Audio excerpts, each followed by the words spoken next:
Hello everybody. I wanted to sit down and give another update because that seems to be the only thing that I can get my mind around right now is what's going on here in Florida.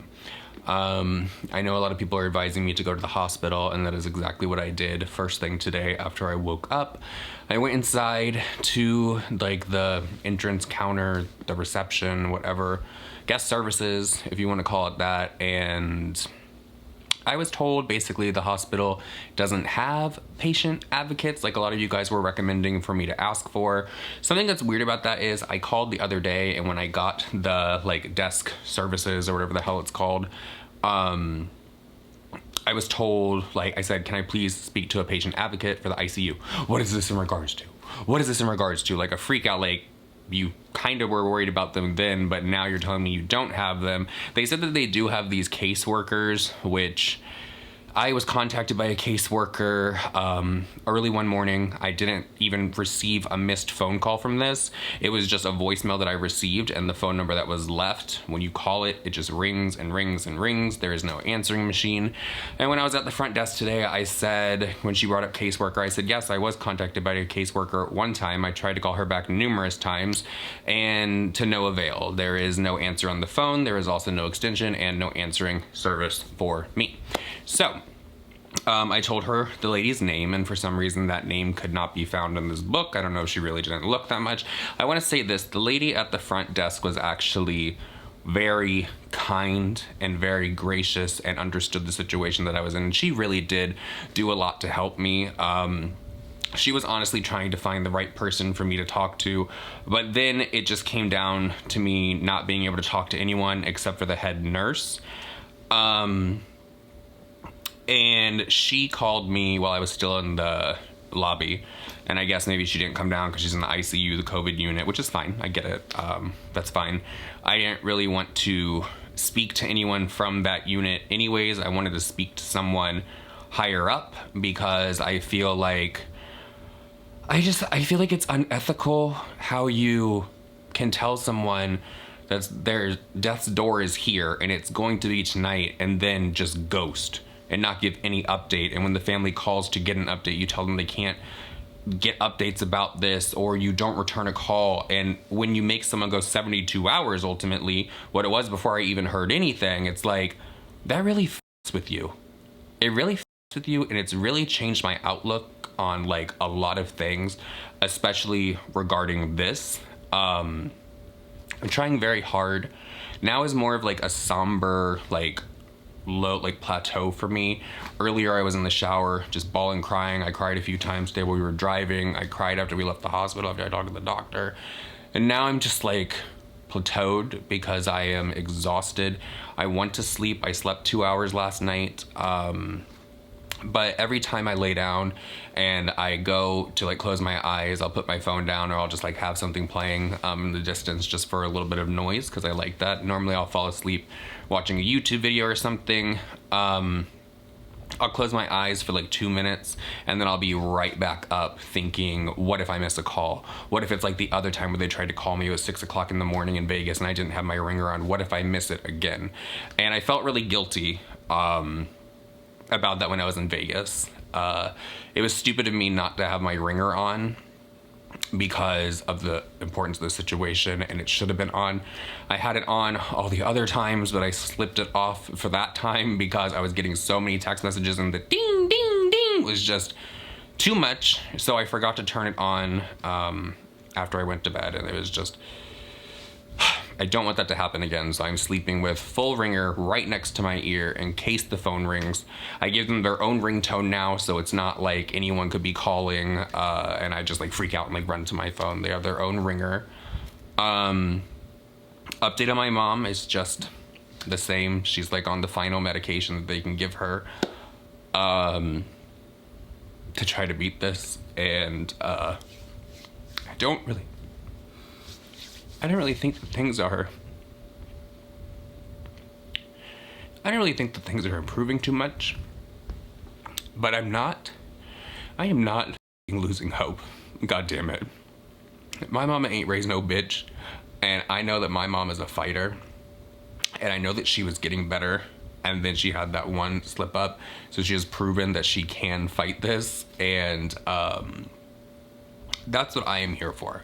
I'm not here for this conversation of you need to have a reasonable time as to when you want to just stop this, because from what I understand and from what I've been told, there's no brain damage because of the oxygen, and I'm not giving up until the last like shred of hope is gone. Like, it would have to be so dire for me to even consider right now to even say something like that, and to even sit here and think that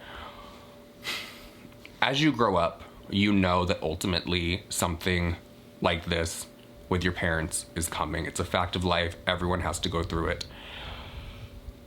I was hoping for a lot longer, and I don't want to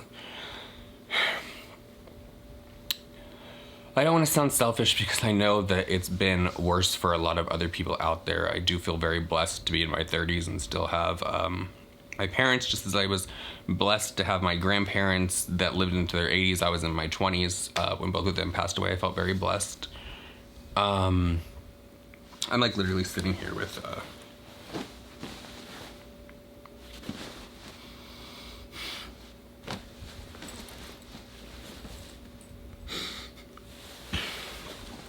this was the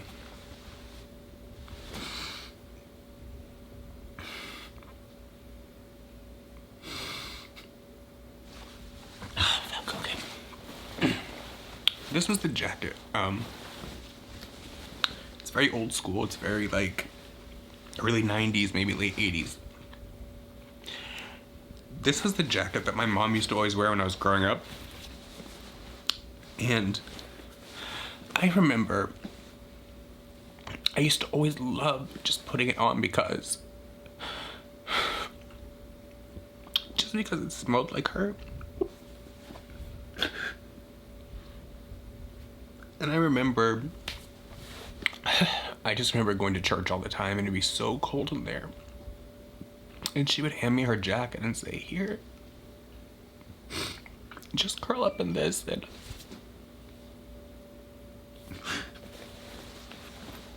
I'm just so glad that she fucking still has this thing. I will definitely, if something happens, I definitely will be holding on to this. Oh, fuck.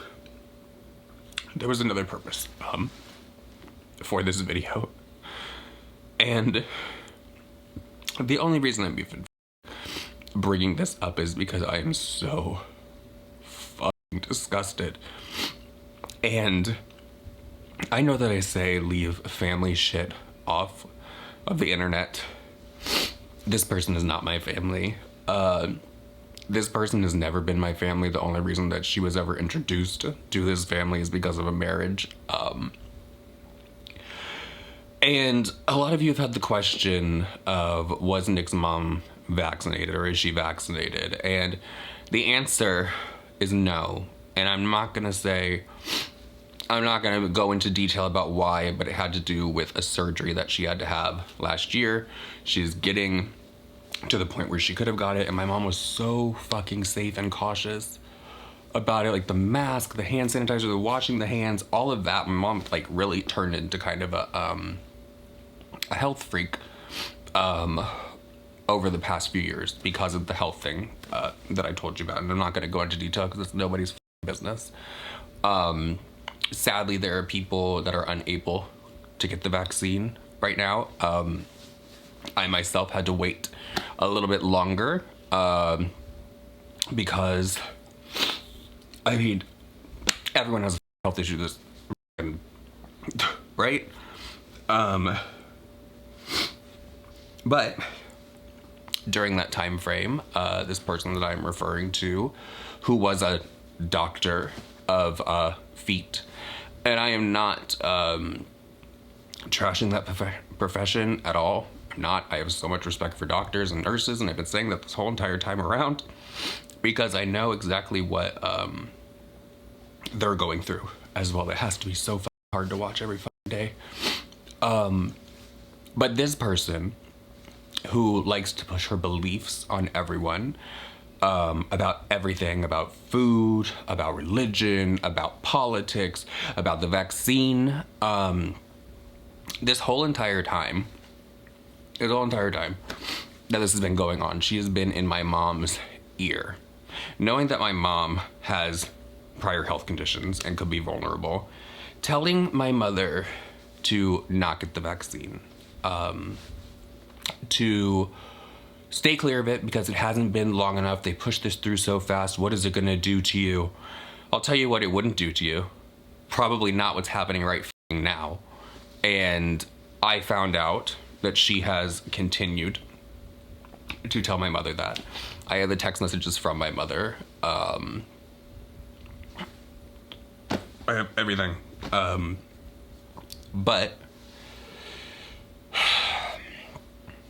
now that my mother is in the hospital and is in a very serious situation, this person that I am referring to, and I'm trying to be calm, because I have sat down to record this part of this video a few times and I have completely lost it. I think that I have every right to lose it.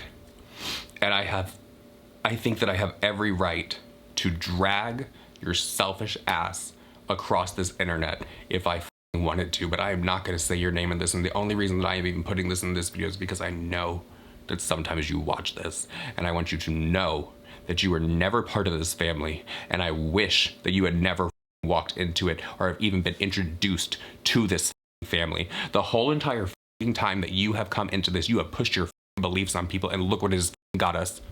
Look what it has got us. It got us, my mother, in the hospital because she couldn't get a vaccine, and you're in her ear saying, don't get it, it's not been pushed through long enough, they're just trying to kill people, all this kind of stuff. Are you crazy? You're a doctor. Granted, you were a foot doctor. I definitely wouldn't have been going to you for any vaccine information, but goddamn, thank God you are no longer practicing on this earth. Thank God you decided to retire, because I feel so bad for any patient that you ever had, because everything that you probably said to them was probably bullshit, and you probably fed them some bullshit about health and all that because you wanted to push your beliefs. You have done it since the beginning of time, ever since I have known you, and I want you to know that you are dead to this family. The text message that I sent you earlier where I told you that you were cuckoo bitch, I meant it. The fact that you sent a message, a text message to my mom's cousin to let her know that you were sitting on your sofa and you had a vision that your brother came to you and took my mom's hand and told you it's okay, she is gone from this earth and she is fine. Shame on you. How dare you text somebody in a family that is going through something so traumatic and try to give some cockeyed bullshit about you're having a goddamn vision like you're Raven goddamn Simone on the Disney Channel. That's not okay. And then when that person gets upset with you, you respond, I'm sorry, I didn't think that this kind of information would upset you. Are you insane? How the would it not?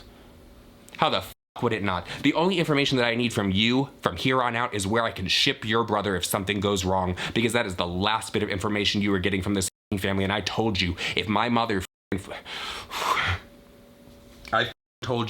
my mother pulls through this, she will never have contact with you, and I will make sure of it. You are a cunt, and I want you to know that, and I want you to know that this, you having any contact with anyone in this family, even if something goes wrong, is done. Fuck you.